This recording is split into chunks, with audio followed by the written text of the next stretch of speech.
Both types of sports with shoot and tour. Football discussion on the internet. Oh, hello, friendos. It is both types of sports. Of course, today it's just shoot. Tor is somewhere making the donuts, and we wish him well in his future endeavors. Thank you for joining us today, though, whether you're listening on Spotify or iTunes or you're tuning in live on YouTube. It is greatly appreciated. Hit the whatever version, like the smash button, do that bit wherever you are. Helps get us in the Al Gores, the Al Gores. I want to be involved with Al Gore. He's my running mate here on this show. We got a lot to get to today, so I wanted to first and foremost take care of the people that take care of us. Dream Stay Getaways. Booking your Florida theme park vacation this winter. My voice just crack at 46 years of age. Holy shit. Go to this website that I've got pulled up in front of you right here if you're watching live.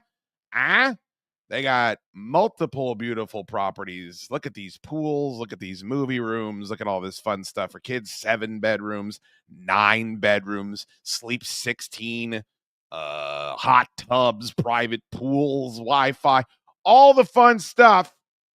These goddamn places allow pets. Probably shouldn't curse when you're doing a live read. But if you're going to go to the theme parks, these book here.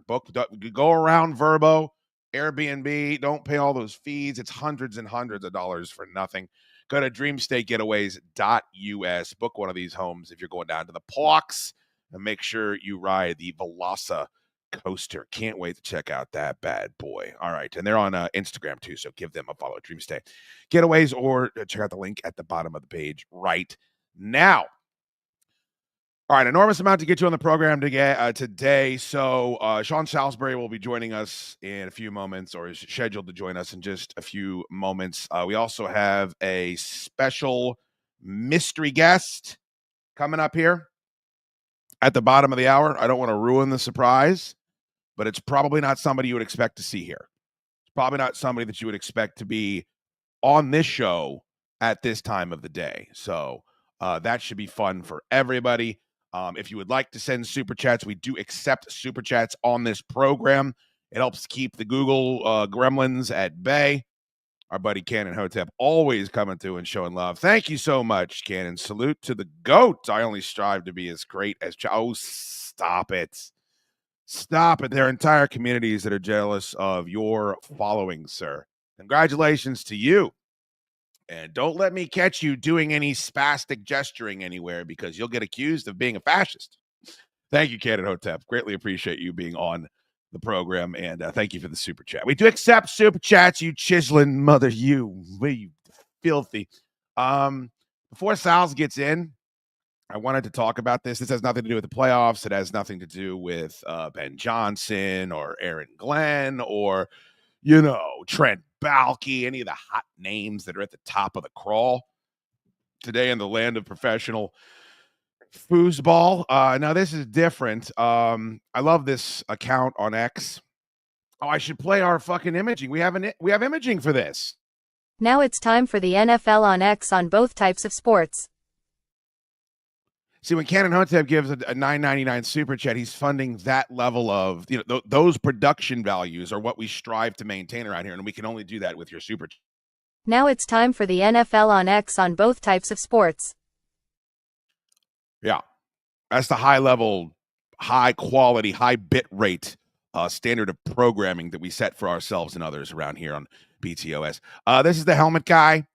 FB_helmet_guy. I wish people would stop making with the underscores so much. Let's figure out a way around that. But as you know, we're big Colt Brennan. We call him a Colt Friendin around here. May he rest in peace. Colt Brennan.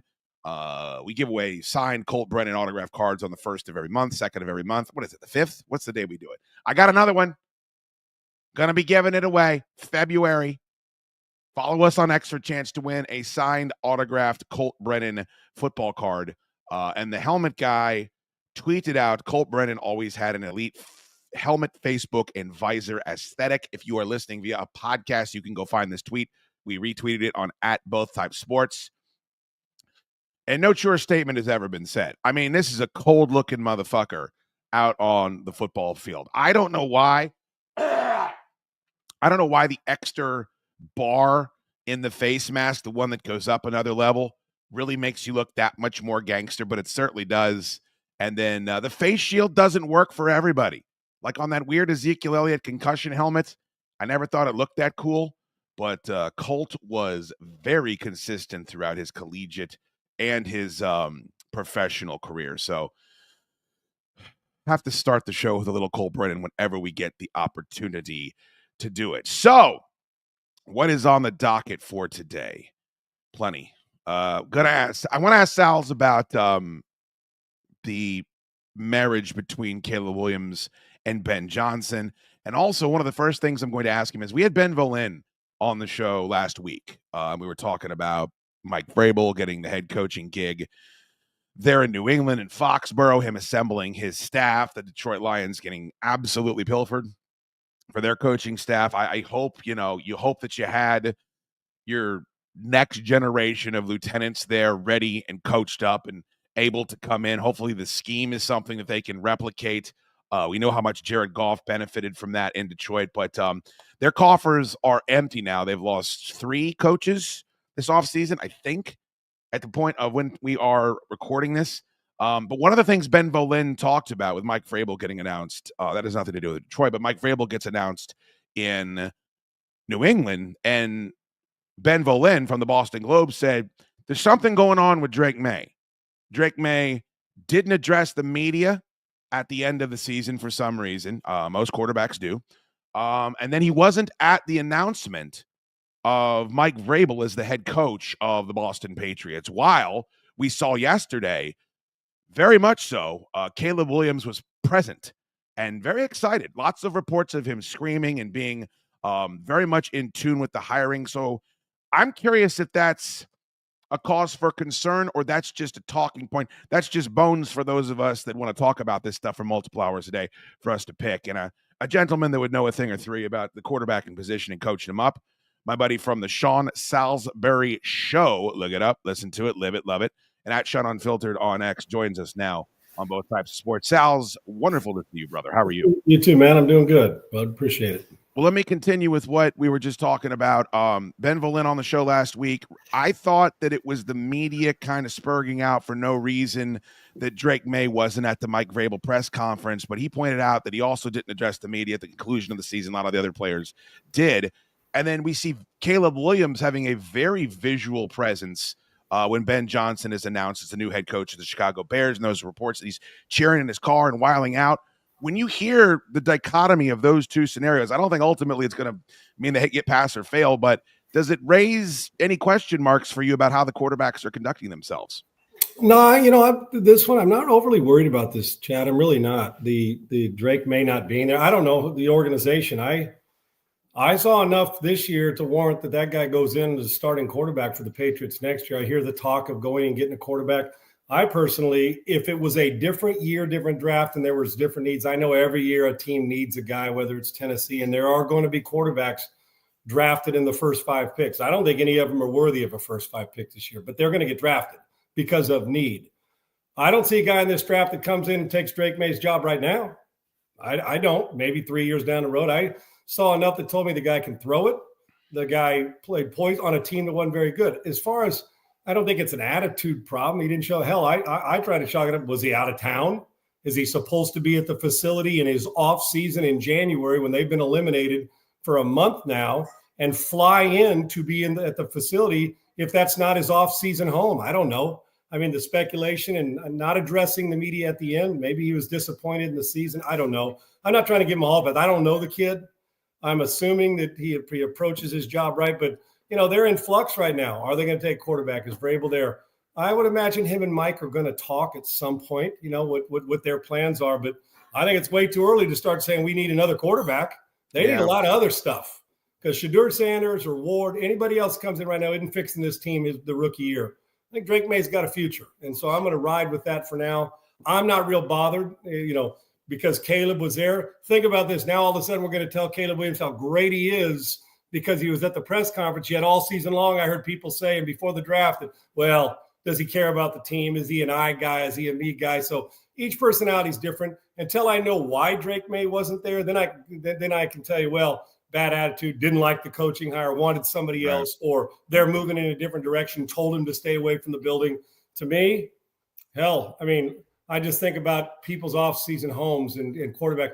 Would somebody fly in just to be there if it wasn't that big a deal? He's fighting for his job, too, coming in the second year. So I don't think it's a problem. If it is, that means the Patriots are moving on, and maybe they told him. I don't know. I would prefer that they look at what he brings for them moving forward. Is he a franchise quarterback, which I'm sure they're trying to still figure out? This doesn't mean much to me. I don't need a quarterback I don't need Aiden O'Connell at the press conference for the Raiders when they hire their coach. If he's in town, great, invite him over. I don't think it's that big a deal, to be honest with you. I don't. The pilfering of the Detroit Lions, they lose 3 coordinators, of course, in all of this, with Terrell Williams going to be the defensive coordinator with the Patriots. We know about Aaron Glenn taking the job with the Jets, and Ben Johnson now being introduced. Sal's, I think we're going to learn a lot about Dan Campbell, and I think we're going to learn a lot about that culture. And that, boy, is that a difficult thing to do. And I'm not the biggest fan of the coach in Philadelphia, but they had a bit of a growth struggle when they lost their guys as well, and they seem to be finding their stride again. How devastating is that? Especially, we're not talking about 4 or 5 years. You've been able to call and build this next generation of coordinators. Their ascension has been fairly rapid. I wonder how Jared Goff is going to look. All those phenomenal weapons that looked, unstoppable in a system that Ben Johnson's drawing up. I wonder how that's going to look now moving forward. And the fact that he felt emboldened enough to take a job inside of the division when there were other jobs available, I think that speaks to that quite a bit, does it not? It does. And he knows that division, does Ben Johnson. And you lose coordinators, you lose a guy that somebody else is hiring, plucking people from the staff. I've been talking about this a lot on my show and the interview process last week, and going into losing these guys, how much it does matter. We don't know. It doesn't matter who they bring in. Even if it's a guy, let's say it was a guy they elevated in-house, right? Just for the hell of it. It doesn't mean he has the same philosophy or aggressiveness that Ben Johnson had. It doesn't mean the coordinator on the defensive side has the same philosophy. So there will be an adjustment period, possible verbiage. I've always believed I want the coaches to adjust to the players, and that, as opposed to the other 53 guys having to adjust more verbiage. But when you hire a guy, you're bringing in what he does, whoever Dan Campbell decides to hire. I think it is a monster situation. It's the oddest thing. These as coordinators, you do everything you can to post your score and be good at your job, right, so you get a head coaching job, and you're there with those guys. You're going, everything matters. And literally overnight, you're now talking about how great your new team is, and you love it. And those guys now are wondering, well, is it the same verbiage? Off season is going to be different. The comfort level. Goff had a comfort level. You think about guys that go with coaches that just make a difference. When we say coaching, well, coaching's overrated. No, it's actually not. So I don't know what to expect from Detroit. And that's why when you said Dan Campbell, I'm anxious to see, because in Philadelphia, they had the 2. Those guys left. The 2 that came in have both been fired. Mm-hmm. And now they're on their 3rd set of coordinators in 3 years, and it did affect them. Even though Brian Johnson was there, he wasn't Shane Steichen. They thought play calling and a position coach are 2 different things. I got news for you. They can all teach X's and O's, but a rhythm of a play caller and getting into it, that's a unique situation on both sides of the ball. I think it will have an effect. I'm anxious to see who Detroit hires. Will they lose? One thing that made Detroit great is they continued to attack. There's very few guys like that want to play that way. Yeah. And so there will be an adjustment period. And think about this. They're 15-2 home field advantage, turn the ball over, lose a game. And just like that, with the Super Bowl window there, who the hell knows that the Super Bowl window will be open and they will play the same in a tough division. Yeah. I think this is monumental. Coordinators are important. I always contend that head coach gets all the credit. I would argue that assistant coaches on the everyday play and the everyday maximizing the building, I would argue that your assistant coaches make more of an impact on a player than the head coach, because you're with them every day while the head coach is in his office overseeing the whole thing. Yeah. I think this is huge on Detroit's part. That's interesting. When Lovie Smith took that job, we know that he immediately said, hey, we got to go out there and beat Green Bay. And I understand playing to the fans, but I pulled this clip. I know you've seen it, but I'm excited to hear your reaction. I think I know the direction you're going to go, but this is pretty bold. Dan Campbell, Kevin O'Connell, You're talking about two guys that are up for Coach of the Year awards as the season ends here. And to be quite frank with you, I kind of enjoyed beating Matt LaFleur twice a year. It's Ben Johnson at his introductory press conference for the Chicago Bears. And hey, look, man, I like, if you want to get to, be ingratiated into the Bears fans' hearts, going out there and say we want to beat the Packers, but talking shit directly to, in my man, one of the best coaches we have in the league, that's dicey. You better go out there and back it up. Did you like that decision for him to go after the coach? Well, the one thing I knew about Ben Johnson, kind of like the way he approaches offense, he wasn't going to mince words. That's who he is. And I think that Bears fans, the second he walks in the building, expect it. And it's all the smile on his face. Now, is it gamesmanship, or is it the fact that there's just like a deeper seated, I like beating Matt LaFleur. The truth is he's going to like beating Dan Campbell if he can. He's going to like beating Kevin O'Connell too. Think about that division and the young, bright coaches. Even though Dan's not young, he's built something. LaFleur he looks like he's a teenager, yet he's been building something. O'Connell's built something, and now you're taking the most coveted coordinator in all of football this year and putting him in Chicago. Yeah, and I don't think Ben's going to back off there. He's a guy that if he's got you by 35, even if it's Dan Campbell or Matt LaFleur or Kevin O'Connell, he's always wanted to try and beat you by 42. So I like it because it's off-season talk. I just kind of wonder, well, is that a deep dig, or is it the fact that you get him a couple times and you beat him and it's just from this last season? I have no idea what the past relationship is, but it'll make for that what he said there will be on somebody's locker and in somebody's locker room when they face each other again twice next fall. I love it. And I do like the fact that he stayed in the division, because now the familiarity, Dan knows what he does. They've seen Ben do his thing. The question is, can Caleb Williams do the things from the pocket that he's had Goff doing? So I do love it, and it's ballsy, but look at our coaches now. We got a lot of coaches that are ballsy and talk a lot of trash, and it's kind of the new way. And Ben Johnson is a young guy with high expectations, and he's going to need them, and he's going to need performance in Chicago. That's a hell of a division.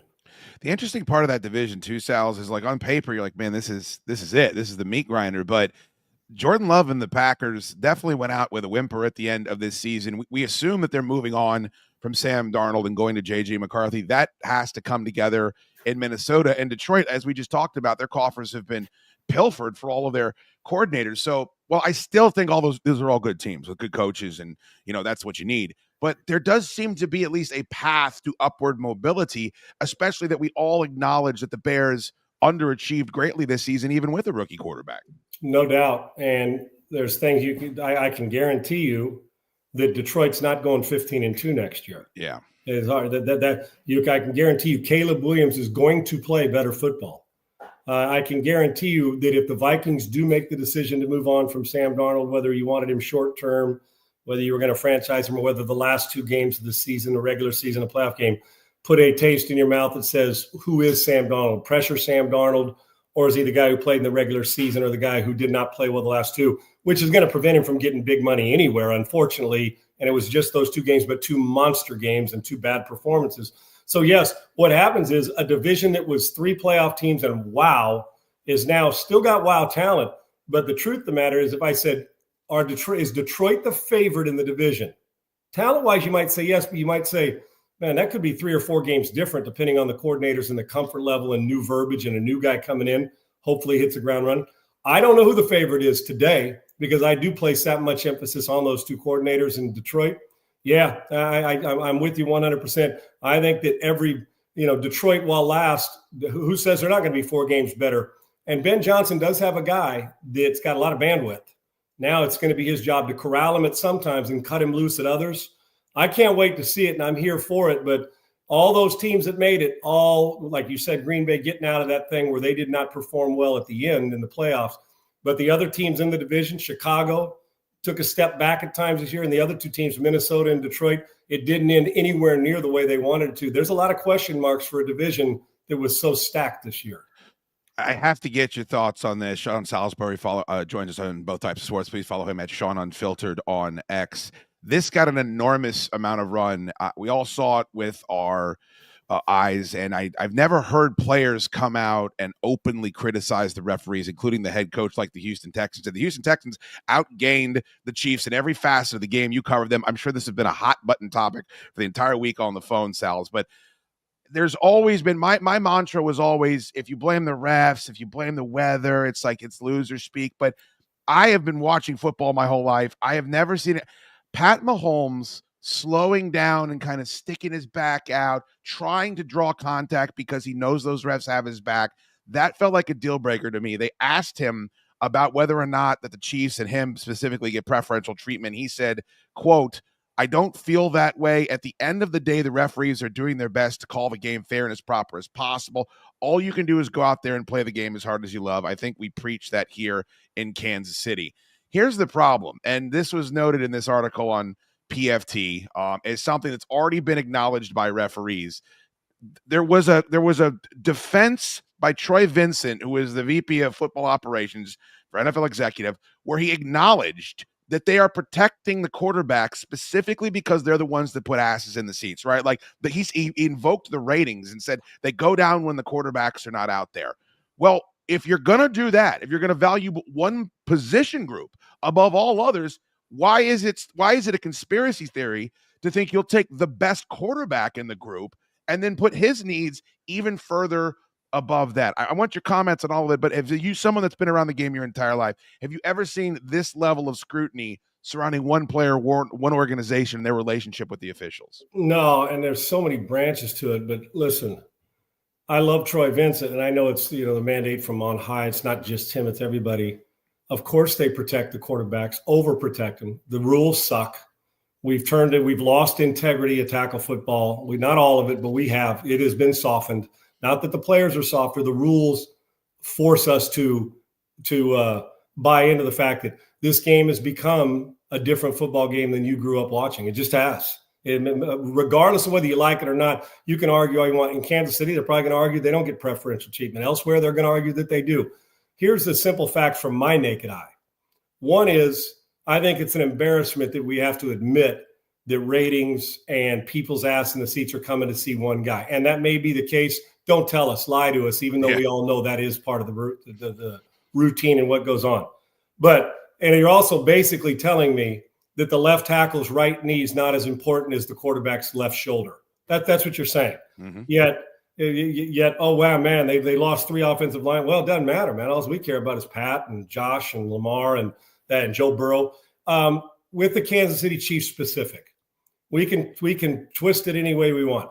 They do get superstar treatment. Quarterbacks do get extra treatment, and there is no conspiracy because Kansas City, with the special treatment, the golden guy of the league, the golden child of the league, gets a little extra because you can see it with the naked eye week after week. Now, one thing that does bother me is when people diminish the Kansas City Chiefs' success and say the only reason they won, I heard it here, is because of the phantom calls or Mahomes gets extra protection. No, the reason they win is because you gave up 8 sacks, you got your ass kicked in special teams, the Texans, and Kelsey ran wild on a guy that you know is going to see the football and you still didn't defend him. And Kansas City got dominated in most categories by the Texans last week. Now, the caveat is that you got 2 or 3 extra series going on, which added to, and who knows if the Texans would have scored or not, but yeah, you get bonuses, and they were phantom calls. So they do get superstar treatment, whether we like it or not. They shouldn't, nor should any other quarterback, but they do. But anybody out there that thinks the Chiefs are winning because Patrick Mahomes okey-dokes them, and he milks the rule completely. He does it. He hesitates because he knows damn well if it's close, it's going to favor him. It just is, and that's okay. The rules are allowing it, so why wouldn't he milk it? Wouldn't we all? But he does have it. But anybody that thinks that they're getting the treatment, that's the reason they go win 15 games, is bullshit. That team wins because they're the best situational football team in pressure situations of anybody in the league. Even when they're not playing good, a 3rd and 4 here, they get.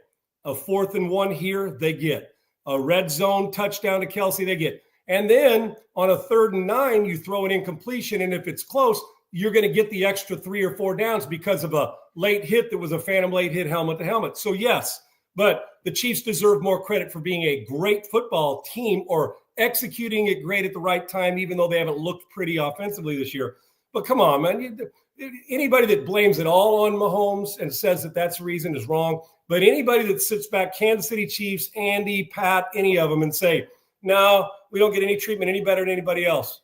All quarterbacks get special treatment. They get extra special Michael Jordan treatment. Right. And even though you're a superstar doesn't mean, listen, if you were playing goaltend a shot in the NBA, they're not going to not call goaltending because you're a backup.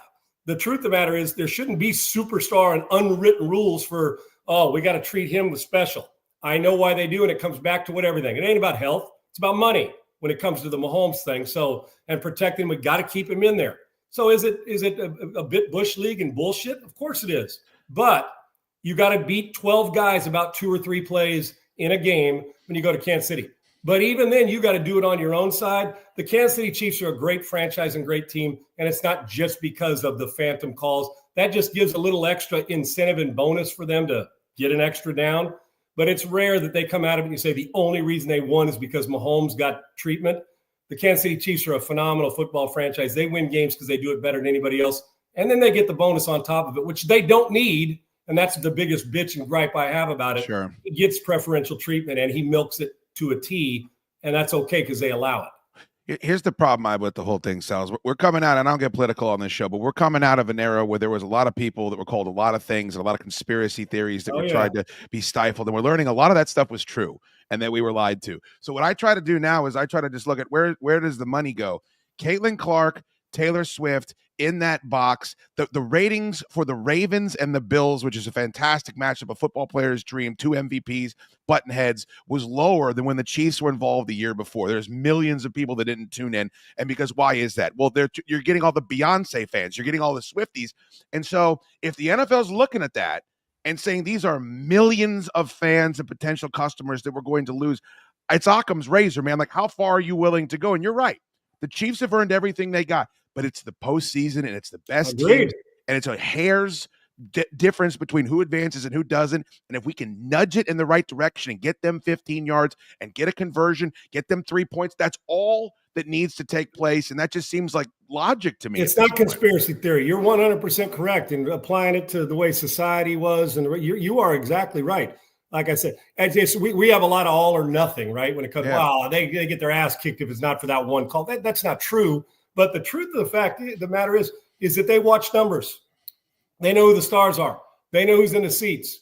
They like that Caitlin Clark and Taylor Swift are there. They like that Kelsey. That's not the reason. You still got to perform. Hell, if they go out there and lay down, they're not going to win regardless of what the referees say. But yes, I don't think it's a mandate from the NFL, protect and make sure that Mahomes gets every call nobody else does.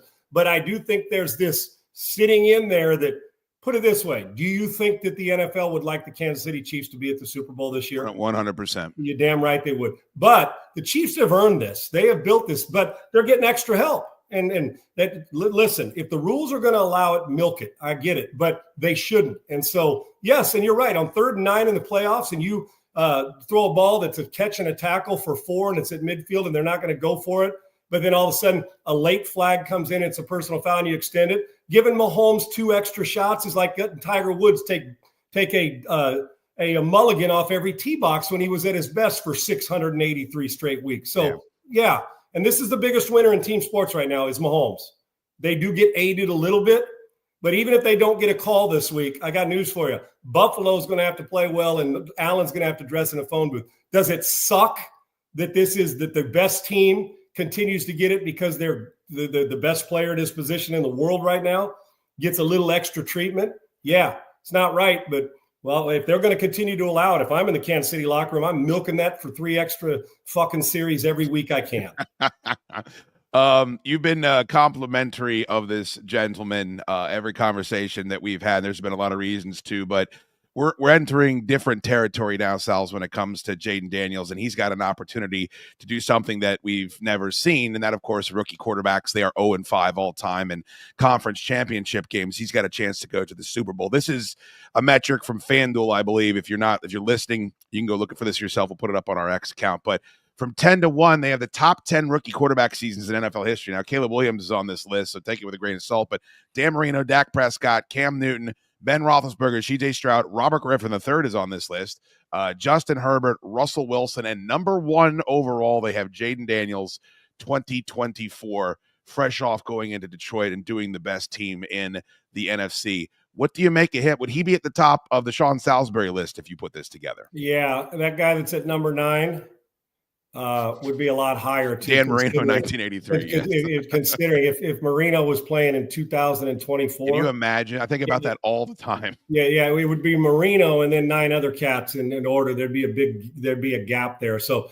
I'll take number 13 and move him up a little bit. But from what I've seen, and I've been fortunate that 2 of those top 5, I've been, I've seen them all, but yeah. I'm in the city for the guy that last year, with everybody saying generational talent, C.J. Stroud. When are we going to see this again? Well, the very next year, and I'll raise you one as well.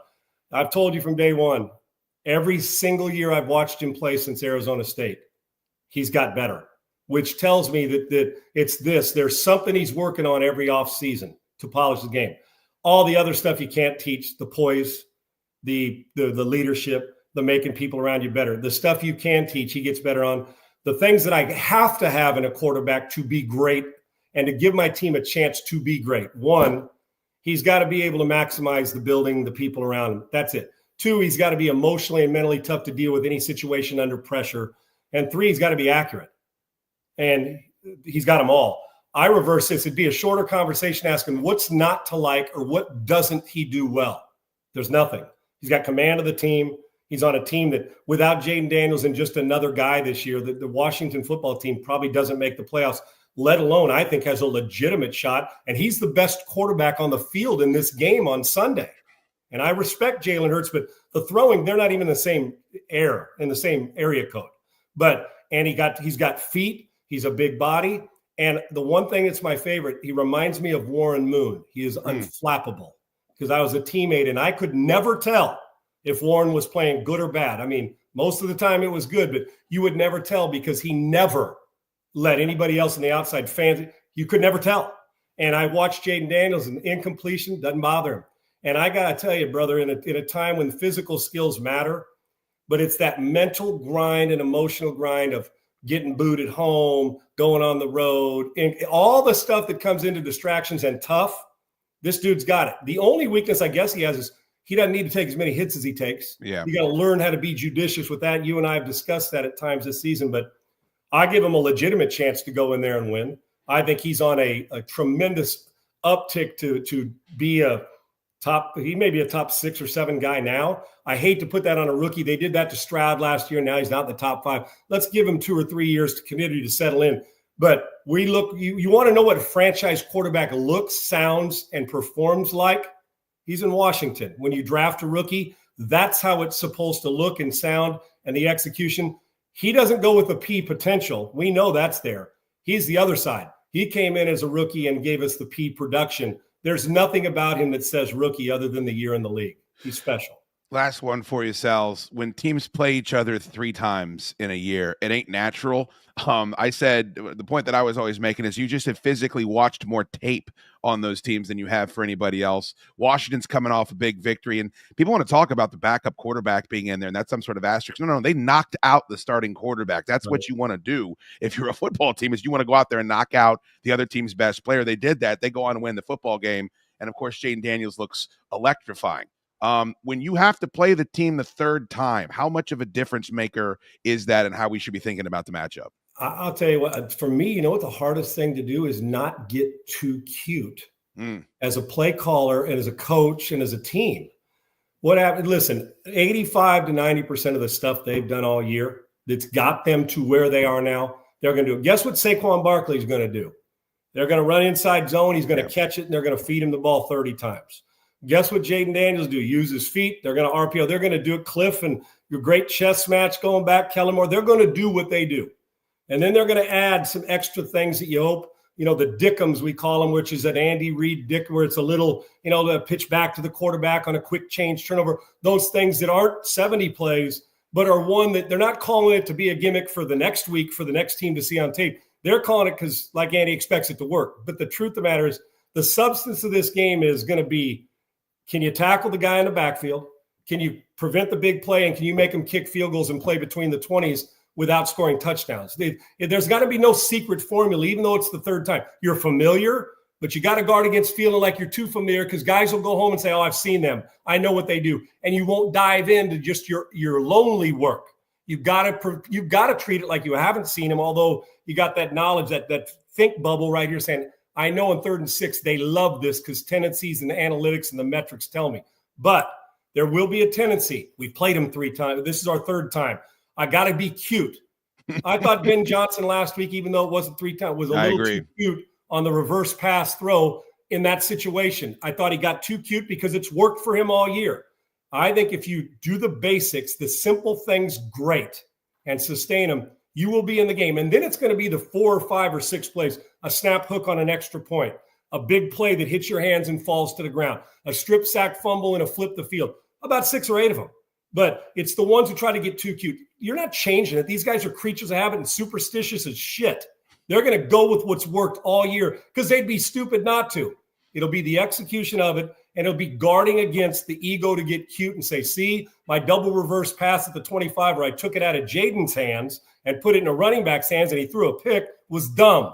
Okay, there's a time and a place to score lead. You're trying to put them away. I get it. You can afford it. Not when you're chasing. So don't get too cute and do the simple things well. Play ahead of the change, which is so cliche. And when the big plays are there, make them. But the simple things that you do well, block and tackle. I know it sounds weird, but the 3rd time, don't get cute. Go back to what you do and what you started the 1st time, and make sure you don't take for granted that it's the 3rd time that you're familiar with them. You still got to get into it because 3 or 4 or 5 plays will make a difference.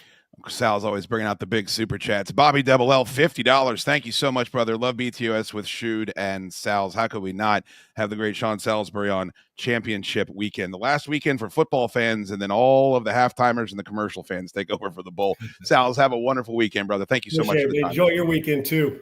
Appreciate you, brother. That's my guy right there. Thank you, Bobby Double L, as well, for being such a loyal supporter of the show. And look at this, 10 gifted memberships. Pleased to be turning on accept gifted memberships. There's a link pinned to the top of the chat. Oh, look at this. There's a familiar face backstage. Very excited to be joined by the great Grant Paulson. Grant Paulson, my former co-worker. Of course, Grant and Danny in my time slot, 2 to 6 on 106.7 The Fan. Grabbers, great to see you, buddy. How are you? Hold on. Let me make sure you're tuned in there. You got yourself muted. Check the side of the mic. I think I'm good, right? There he is. It's good to see you as well.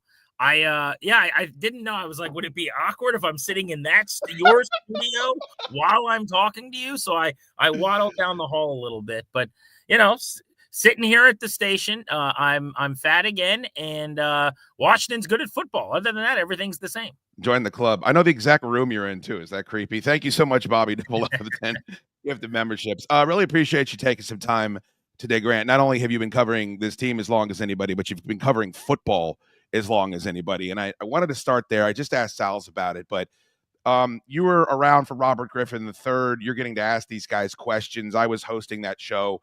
I'd never felt anything like it. I think the victory on Thanksgiving was kind of the tip of that spear for me personally, but Jaden feels different to me, and Jaden feels like he's unrelenting. He feels like he's inevitable, and I've never seen Washington do this in my adult life. So as someone that's been around the team and covered the team as long as you have, how does this feel as compared to the minimal successes the organization has had over the past couple of decades? Yeah, it's a good question. I mean, for me, I've been a little bit of a skeptic, if I'm being honest. Like each step of the way, it's taken almost a little bit more for Jaden Daniels to prove himself, probably because of my Robert Griffin experiences that you reference. I mean, I was probably too close back then, right? In 2012, I was on the beat in the building talking to the Shanahans and so many people behind the scenes regularly. And you kind of felt like while what they were doing was amazing, it was based largely on scheme, and it could come crashing down if teams made adjustments or they kind of had to get to a point where they threw the ball in the pocket. Daniels, to me, is just a completely different entity.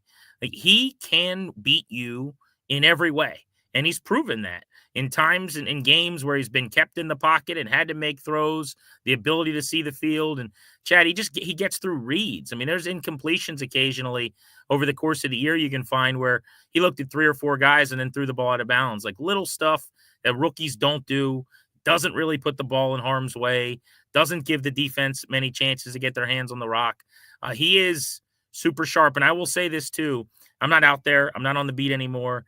You know the role I have. I sit in the studio for the most part and talk from afar. But everyone I've asked and talked to since the first day says that this guy is what you design in a laboratory in terms of studying, how he treats his teammates, when he gets there and leaves, like stuff that you have no chance if you don't do. He checks all those boxes, and then we see how he plays when the lights come on. That's the part of it, Grant. And I'm excited to ask you this question because I have national guys on from time to time. They give their opinion, but I know that you still speak to a lot of people in that building. I think Dan Quinn is a good head coach. He's been to a Super Bowl. I think Cliff Kingsbury can draw up an offense. I like Austin Eckler. I like Zach Ertz. But this is not Gibbs and Pettibone. I look at this, and from kind of an outsider now, Jaden looks like he's raising all ships. He looks like the tide that's raising all ships, and he feels very unique to me. And I don't want to get swept up in it and overanalyze it, but how much of it is this new group, the new ownership, the refreshing air, everything that we're talking about with Washington, but how much of it, in your opinion, is specifically this one player at the most important position on the field? It's a great question. I mean, I'm trying to figure that out. Like, all year long, could this Jaden Daniels thing be happening because he's that unique, with the old ownership group or without everything else having changed? I think the answer to all of it is it's all a part of it, right? I mean, Daniels was made possible because this ownership group did something that probably before that they wouldn't have done, which is to say that they restarted everything at once. For all the years that you were on air talking about this team, and before that, living and dying with this team, since you were a kid, they never one time under Dan Snyder in 25 years. And really before he got there, it was several years even of not doing this, but they never hired a GM to start fresh that ran the football operation unimpeded, who then got to pick his coach, who then got to pick his quarterback, who then, got to design that offense with the coordinator, right? Like, that never happened. And you see this all the time. This is one of the biggest mistakes teams make is, well, the coach is already there, but let's go get a GM, or the GM's there and there's a quarterback there, so let's find a coach. They got to start over fresh, man. Literally every single phase of the building. Ownership, GM, head coach, quarterback, like all at once. And I don't think that's a nothing burger. I think that is really, really important in all of this. But let's face it, you see it every weekend like I do. If you have a quarterback, you have a shot. Yeah. If you don't, you don't. And if you have an elite quarterback, like, you might be able to be one of the final teams standing every year. And I don't know that this is the case yet. I'm not ready to use Sharpie on this. But right now, this moment, it looks like they've got a Mahomes, Allen, Burrow, Lamar kind of quarterback. And when you're in that camp, which is like 4 deep right now, if it became 5 deep, then they're a perennial contender. And it feels like that right now. We'll obviously see in time if that's the case. Well, and people want to bring up, and I'm guilty of this, and I think it's the Griffin hangover. They want to bring up health, and it's no, like, if you're an MMA fan, John Bones Jones doesn't appear to have calf muscles, and yet he can kick a hole through a brick wall. So just looking at a guy and saying he's slender shouldn't be enough. But it took me a while to get over he's going to get hurt. Look at these hits he's taking. I mean, he's getting pieced up in this playoffs, but he's durable. He keeps his head, and Joe Burrow gets injured. Lamar Jackson gets injured. Like, that's a piece of it. So I think it's going to take a little while just to not be white knuckling it. I don't know if it has for Commanders fans, but I want to go back to something you said. I couldn't agree with you more. I want you to expound on how valuable it is to, in that order, general manager, coach, quarterback, when you're watching the Tennessee Titans fire the general manager after 2 years and keep the head coach that's done nothing. You're watching Trent Baalke, the Jacksonville gets told presumably to pound sand by a couple of coaching candidates, and they're like, all right, maybe we should fire this mother effer that's got 9 lives for some reason. If it's that obvious, why do all these organizations have such a difficult time doing it? I think it's relationships, honestly. I think it's because, like, when you're an owner, who do you work with the most, right? The GM is in your ear probably. So, like, Baalke sitting there angling, I'd imagine, for the last few months, hey, we're going to get this thing right. Here's my plan. Here's how we're going to do this. And that's who you're with the majority of the time. If you're an owner, you're not with the head coach nearly as often. Now, sometimes it's the other way, where the GM's been around longer and stinks, and the head coach just got there, and they're the one in your ear going, hey, I think with my vision, and if we found the right fit. But to me, it's not even an opinion. Like, it is a proven fact that you are setting people up to fail. It doesn't mean Yeah. you cannot win that way.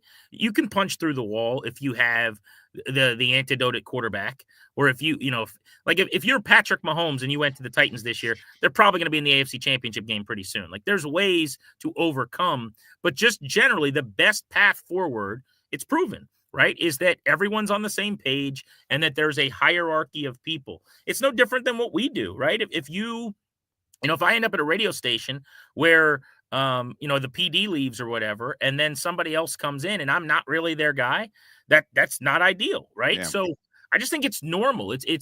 And you're so right about the Titans. What happened with them was a joke the last year. To have an infighting situation where you choose one guy over the other, only to then have the guy that you didn't choose be the one everybody wants, and you think your guy stinks. Well, no wonder why you're bad. And the Jaguars are even worse. I mean, what a comical disaster they are with the Trent Baalke situation, because it's so transparent what happened.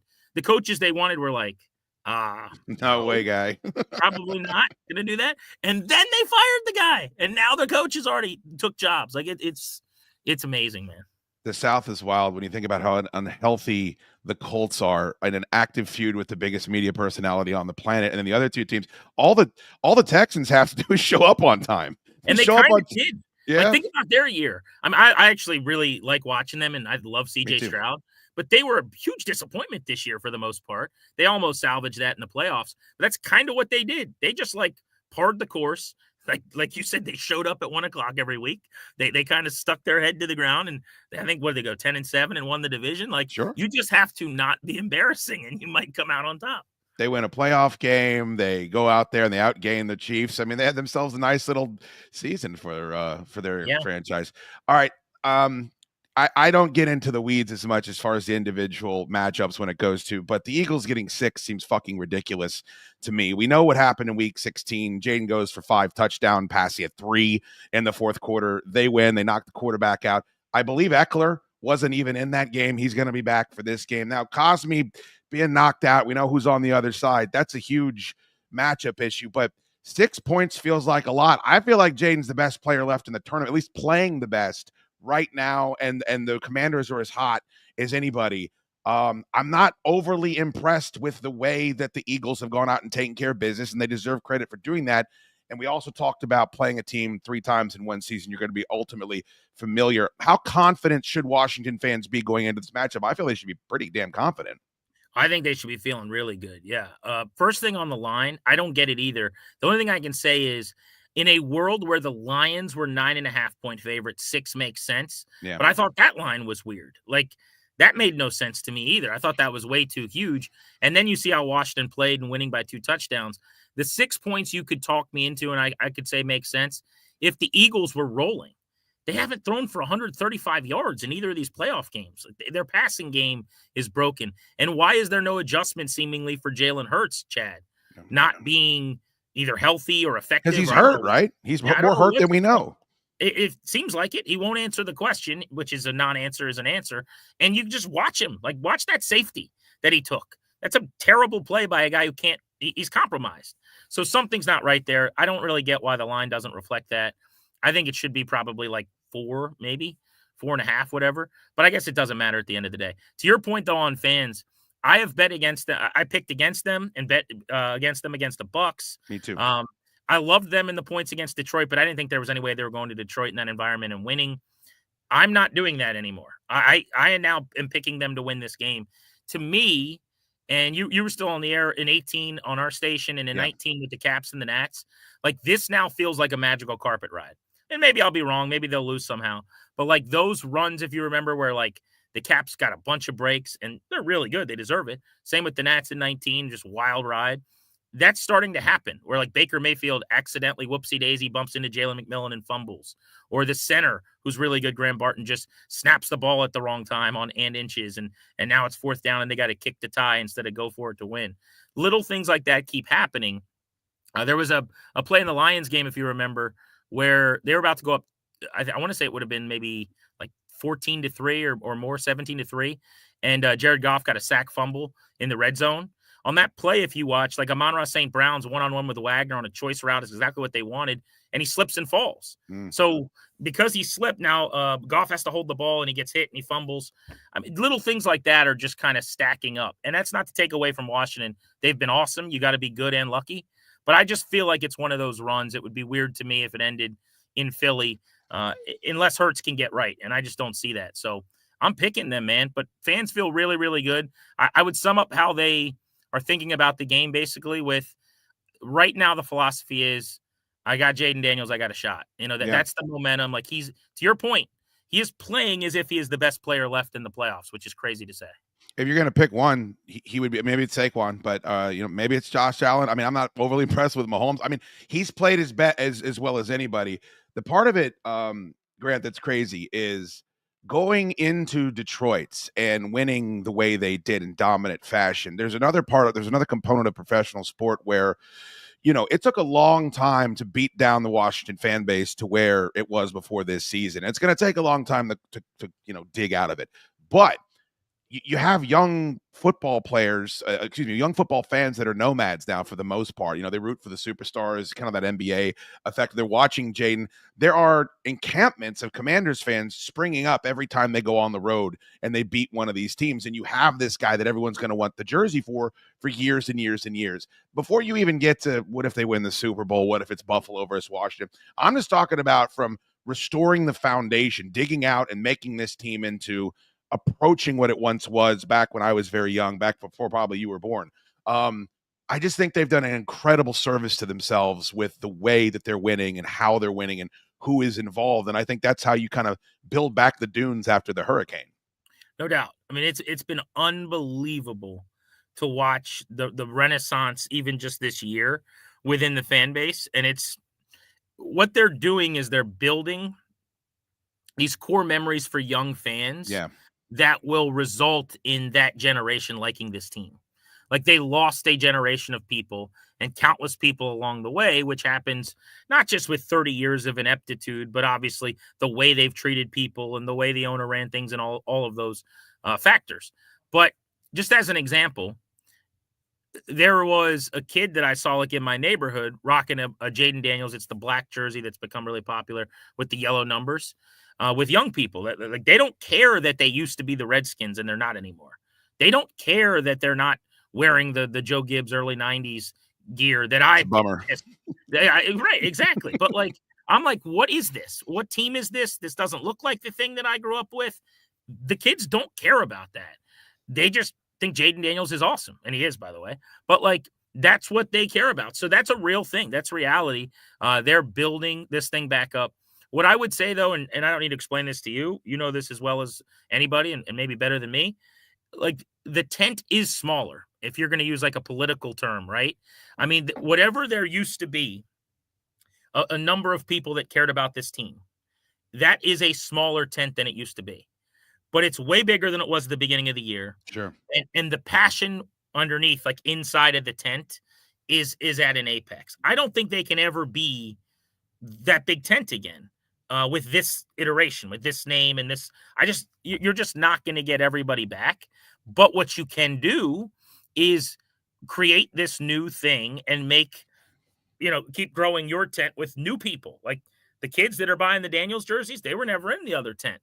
And if you enough time and enough wins, frankly, and enough good seasons from now, they're going to be in a really healthy, good spot. But I will just say the way they treat people, dude, is unbelievable. Like, you would love. I'm jealous of that. I'm very jealous of that. It's crazy. I mean, the timing did not work. Not at all in that regard. And look, we're not their flagship, so like, we're not getting perks or anything like that. I just mean generally, like, you'll find this funny. So there's an old story about Dan Snyder when one of the media people had like a medical issue at the facility and got ambulanced out of Ashburn years and years ago. And the way the story went, and I always say, I don't know if this is true because I don't want to be sued, but was like that he walked in there after the fact and was like, your buddy in the hospital, is he going to make it? And was like kind of trolling the other reporters, right? That was the old story that went around about the big bad wolf. Well, I'm sick and can't go to the game against the Lions the other day. And one of the top owners, one of the minority owners, texted me and was like, "Hope you're feeling better. Are you going to make it to the game?" Wow. Out of the blue, like texted me, my fat guy, this guy. And I'm like, "Hey, man, no, I got the flu. Like, I can't fly to Detroit." He's like, "Oh, well, hopefully we win so you get to cover the biggest game you've covered." Like, Wow. it's hours before kickoff. Like, why would you possibly be thinking about dumb me? Yeah, that's great. That's how they treat everyone. Like, everyone is someone kind of thing. It's so different. It's just awesome. What was the name of I always forget his name, and he was really good to me, so I always hate it. What was the PR guy they hired for like 6 months? Then, of course, Snyder spurged out and fired him, but he let us go back to Redskins Park and do the live shows there. What was Brian that guy's name? That's him. Yeah. I had a tiny little shot glass of that when they walked Alex Smith out, and I was like, he said, "Who do you want to talk to?" I was like, "Well, can I talk to Adrian Peterson?" And then Adrian Peterson was there 20 minutes later, and I'm sitting there with a big tent in my pants, and I'm like, "Oh, this is how it could be if shit made sense around here." And by the way, that guy got fired 2 hours after that. Instantly. I mean? Yes. He was there for 6 months. He was the best. Like everybody that they blew out during that era, on the way out, just so much mud slung at him, so many stories about why they had to fire him. It was just awful. But it is not now. And I don't think it's a coincidence. Now, I didn't think they'd get to the NFC Championship game in one season, and they're not promised getting back here anytime soon. But it's almost like you run a business. I mean, how you treat people matters. Yep. People wanting to work for you matters. Like, it's just so it's not even a comparison. And by the way, there's everything has changed so much. Truly, it's a different organization. It's a different name. It's a different look. It's different owners. It's a different front office. They're the most turned over roster in the NFL from a year ago, year over year. So we keep comping to like, wow, they were a 4-win team last year. No, they weren't. 35 or whatever of these guys weren't here for that. Yeah. And I that's why, okay, we can't dwell on the matchup forever. Couple things to wrap up with. I know you got a show to prep for that are non-Commanders related. I saw this list come out, and it's a fine list. I don't know how I would vote on it. It is interesting that it's a regular season honor, and we saw Josh Allen, who didn't perform particularly well, but his team beat the Baltimore Ravens. Burrow had one of the craziest cartoonish football seasons I've ever seen. I mean, they're putting up stats like you wouldn't believe in a losing campaign. And then Saquon Barkley, Derrick Henry, Joe Mixon, Josh Jacobs, basically reestablishing, hey, the team can run through the running back. And Saquon, the main reason why the Eagles are still a part of this conversation. Then, of course, you get to all the statistical books that are being assembled for Jared Goff. Where are you voting with this list right now as it stands? I would vote for Josh Allen. A couple of things I would admit. I mean, first, it's a narrative award, everyone says, and I do feel a little bit like it's his time, if that makes sense. I think so, too. Like, he has not won the award. I think if we were to fast forward 5 years and Josh Allen would have never won an MVP award, that would be fairly criminal, in my opinion. Like, he's just too good a player, too good of a team. I had a guy on my show yesterday who said it's dumb to give the MVP award to someone that you don't think is the best player in the league. I don't know if that made sense, but he's like, it should be very simple. Who's the best player in the league this year? So that's Lamar Jackson, pretty easily to me. He's like, then that should be the MVP. And I disagree with that. I believe MVP, we don't call it the most outstanding player. Like, we call it the MVP. Lamar had, I think, 9 Pro Bowlers on his team. Josh Allen had 2, I think, this year. If you look at all pros, I think it was like 5-1 in terms of teammates this year. Josh Allen just did more with less and was great in big spots. So was Lamar a better player? Yes. But I'll tell you, Burrow, to me, if he were to win it, if Lamar were to win it, I'd have no problem with that whatsoever, because of the same thing, that the value thing. I just think, you tell me if you disagree with this, I think if you took Lamar off the Ravens, who are so good on defense, with a 2,000-yard tailback in Derrick Henry, who, yes, benefits from Lamar, so maybe it's only 1,500 yards or whatever, I still think that's a 10-ish win type playoff team. I think if you take Josh Allen off the Bills, I think not only do they miss the playoffs, they might win 7 games. Yeah. And that's kind of my argument for MVP. I said before they went and beat the Lions, I said if you took Jaden off of the Commanders, put him on the Chiefs, they end up in the Super Bowl. And if you took Mahomes off the Chiefs, put them on that Commanders team, I think they lose to the Lions. So I was making kind of a similar argument in a different capacity. I agree with you. It's about value, man. And I don't know how you could. It would be Saquon and Josh Allen for me, because I think you also have to find the postseason. I think if you're the most valuable player, you raise everybody around you. It's why we're going crazy for Jaden Daniels. It isn't just a statistical anomaly for his season. He's making everybody around him better, which is very difficult to do, especially outside of the quarterbacking position. Yeah, and someone said this to me too, kind of along those lines. They're like, well, if that's your argument for Allen, why is Jaden not high in the MVP conversation? And it's a good, like, I don't have a good answer for that, honestly. If that is the argument, like, what if you took this guy off the team? Then what is the team? Then he probably should be on the podium.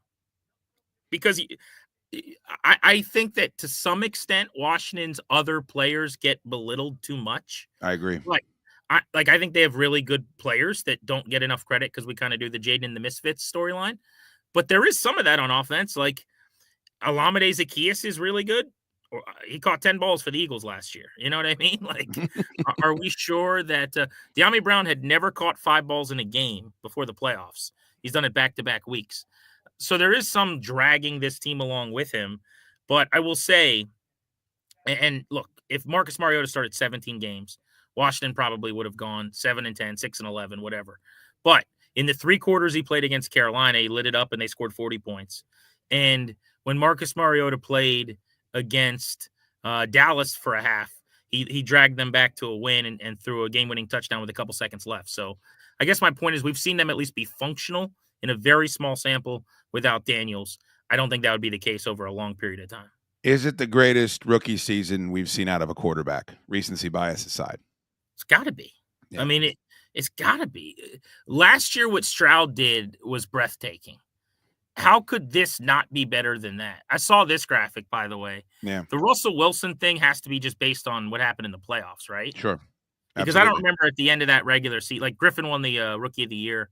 And, well, I guess Kaepernick wasn't a rookie. He was a second-year player who didn't play his first year. That's right, because you can say that about Mahomes. I mean, there's some great quarterbacks that just weren't forced into combat the way that these guys were. The fact that Caleb Williams, we're looking at the same list again from FanDuel. The fact that Caleb Williams is on this list, I found somewhat humorous. Yeah, that just means there hasn't been 10 good rookie seasons, I guess. I guess so. You got to put some quarterback on there. That's hilarious. But yeah, I think I don't think that's a debate when you consider he led the team in rushing also. Like they did not have a lot of these guys. When you look at the players who have had playoff success, like the rookies, I think Jaden Daniels is the 5th rookie to now start in a conference championship game. He'd be the first to start in a Super Bowl. But those other guys, I'm thinking of like Mark Sanchez, who did it, or Joe Flacco. It was hand the ball off and watch my defense hold a team to 14. And I got to not F it up, right? Yeah. Like that was the whole philosophy. This has not been that. This is a 30-plus point per game, top 5 scoring offense where he's the trigger man and he leads them in rushing. And if he's not exceptional, they lose. It's just who else has been that guy and gotten a team this far? It's never happened before. The great Grant Paulson, listen to him today in an hour, 2 to 6 on 106.7 The Fan. Please give my best to the new program director, brand manager of 980 as well. I hear that guy's a real ball breaker. I hope the write-ups go well for you during his administration of tyranny. Brand manager Cahill will, I believe you will accept that with great pride. Thank you. Yes, we're very happy for Drabby. Yeah. It's good to catch up. This was very Washington Football Tonight of us. I loved it, man. That was one of my favorite shows I ever did at that radio station. Grant and I don't even remember why, but we did was it 2 hours? We did a football show. No, 2 hours every night. Yeah, I think it was we did eventually do 2 hours on some special, but it was 6 to 7 every day. It started as a recap of whatever had happened out in Ashburn, whoever had to put out a statement or had been fired that day or whatever, and it turned into just we're like, this team is not good enough, and we would just talk about the NFL. It was a good time though, really really fun time. We did Tackling the East. We had a bunch of great segments on that show. It could have been something someday, but I'm glad we got to rekindle it here. Grant, have a great show. Thank you so much for making the time, buddy. Great to see you. You got it, pal. See ya. My guy, Grant Paulson, who has been as good to me as anybody in the business since my unfortunateness. So unfortunateness, is that a word? I speak for a living. Thank you to Grant Paulson. Great to have him on. Great to catch up with him. And I'm very, very happy for all of his success in the industry. He's one of the best. Cool, Daddy-O. I wanted to give I didn't give enough thanks to Bobby Double L. Hopefully you guys turned on your accept gifted memberships and you got blessed with one of those. You can have access to the entire back catalog on the YouTube channel. Please hit the like button right now. I don't know why the numbers for this show on the podcast are pretty damn good. They're not that good on YouTube. We'd like to get them moving in the right direction. So hit that like button and make sure you're subscribed to all of that shit because we go live on Mondays and Thursdays. And wow, what a great show. Sean Salisbury and Grant Paulson. You're not going to do better than that. I pulled this clip, one last Jaden moment. This kind of embodied why I think he's finding so much success in this league. What would it mean to you if you were the first rookie quarterback to take a team to the Super Bowl? Man, I'm not even thinking that far. You know, it will obviously be a blessing, but, you know, I'm just focused on, you know, how can I be better day by day. So that doesn't seem like much. That just seems like, hey, he's saying the right thing. He's what is he, 23, 24 years of age? Yeah, 24. His birthday is the 18th, so he recently turned 24. Happy birthday to Jaden Daniels. Not only does he always say the right thing, but the reason why he finds so much success in the fourth quarter is because he's cooler than the other side of the pillow, right? Like he is unflappable. And when he answers questions like that, it's effortless. There's ways where you could step on your dick all over. Coaches do it all the time. Sirianni does it all the time. Cam Newton makes a fucking living doing it. There's just ways to step on your dick constantly. They provide endless opportunities for it, and then you just have a gang of reporters ready to pounce on it, and then an entire internet. And he effortlessly gets through all of it, and that translates on the field as well. It is a very, very unique set of circumstances that Washington has when it comes to what this young man is doing for the organization. That's why I'm picking them to win. I've certainly picking them to cover, but I'm also picking them to win outright. And I think we're going to get a Kansas City, Washington, Ooper say Olbe. We'll see how that goes. I hear you saying right now, Dukes, I'm desperate for a both types of sports t-shirt. Where can I get one? Aha! You're in luck. Look at all these texts. Get yourself a Solid Dudes Game Day Edition shirt, Scary Octopus shirt, Fortress Film Society, Chad Duke Show. There it is right there in the middle. Both types of sports, the official tee. Get yours right now. Just go to stickermule.com/Chad Dukes. That's stickermule.com/Chad Dukes. Go grab yourself a BTOS tee. Don't cost much. It's a fine garment. I got a couple myself. We got our own hot sauce, too. Take a look at that. You get yourself a case of both types of sports hot sauce. The spiciest of hot takes. Stickermule.com/Chad. Yeah. And you'll be able to get yourself all manner of merchandise. And we appreciate you. DC Sports Mark, thank you for being here. Duke's being a Jaden fan, but not a Commanders fan is fine by me. Yeah, man. Grant was right. I missed it. Life gets in the way sometime. And if I could walk it back, I don't know. I'd have to be in that situation. I know that I can't. And I can cover the team openly and honestly, and I can certainly be happy for the people that it benefits from. I can be happy for my community because the Commanders playing good football, regardless how silly I think the name is or awful I think the uniforms are, is what's best for business. And if they make it to the Super Bowl, what an incredible story that would be. How can you not? If you love professional football, and I do, and I have my whole life, how can you not be a fan of Jaden Daniels? How can you not? He is the anti-Pat Mahomes. Pat Mahomes is great. I find it impossible to pull for him. I root for his lack of success, if it could ever possibly fucking happen. Everything about the way he carries himself and goes about his business annoys the shit out of me. And the opposite of that is Jaden Daniels. He is the opposite of Will Levis. And that's the highest praise I can possibly give you. Youngable, I agree. It's impossible. If you don't like Jaden, you got something wrong with you.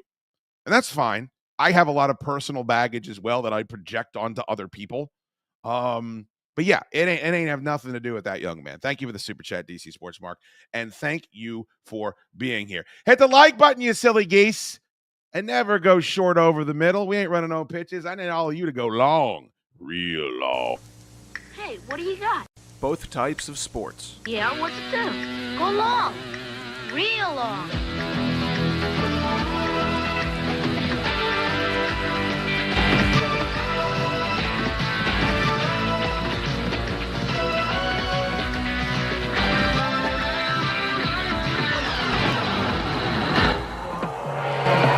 Nice toss. Both types of sports.